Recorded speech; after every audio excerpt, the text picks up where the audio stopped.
C'est nouveau depuis le 1er janvier. Vous pouvez désormais vous inscrire sur les listes électorales en ligne, via Internet, pour voter aux élections européennes du mois de mai. Une facilité qui devrait réduire le nombre d'abstentionnistes. En France, en 2018, plus de 1000 consultations citoyennes ont été organisées pour recueillir la parole des citoyens sur l'avenir de l'Europe.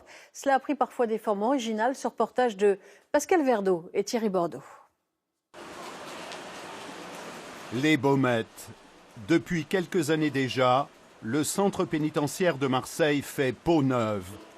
Rénovation des quartiers d'hébergement et nouvelles salles de spectacle. Ce jour-là, quelques détenus sont venus prêter main forte à une troupe de comédiens qui interprètent le procès de l'Europe. L'Europe est accusée d'incontinence réglementaire entravant la bonne circulation des flux. L'Europe est accusée de publicité mensongère et tromperie institutionnelle sur la nature du projet européen. Donner des clés, sous une forme légère ou grave, à travers des joutes oratoires entre un avocat de l'Europe et une procureure, les comédiens veulent favoriser la réflexion critique de leur public.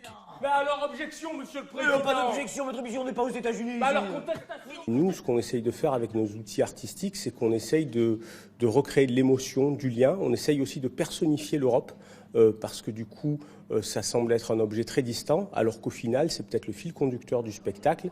L'Europe, c'est nous.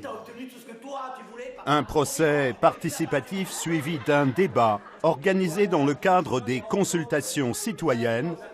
L'objectif, recueillir les craintes et les espoirs sur les enjeux européens. L'image de l'Europe, c'est elle se casse un peu la gueule, que l'Angleterre parte de l'Europe et que les immigrés qui viennent, ça crée des conflits en Allemagne, en France. Vous avez pas, il n'y a pas longtemps, ils ont parlé de l'Aquarius, je crois, ça s'appelle comme ça. Mais ça crée un conflit dans toute l'Europe en fait.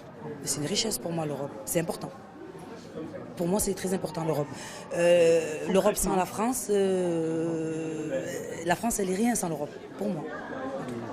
Parole de détenus, parole de citoyens. En coulisses, pour les comédiennes qui jouaient pour la première fois dans une prison, l'essentiel, ce fut la rencontre. Quand on va jouer à l'hôpital, les enfants malades, on leur dit vous êtes des enfants malades, mais vous êtes d'abord des enfants et vous avez le droit aussi à créer, à imaginer. Là c'est pareil, vous êtes détenus certes, mais vous êtes avant tout des personnes, des individus et donc des citoyens libres de penser et de voter. Alors maintenant, à vous de vous forger votre intime conviction.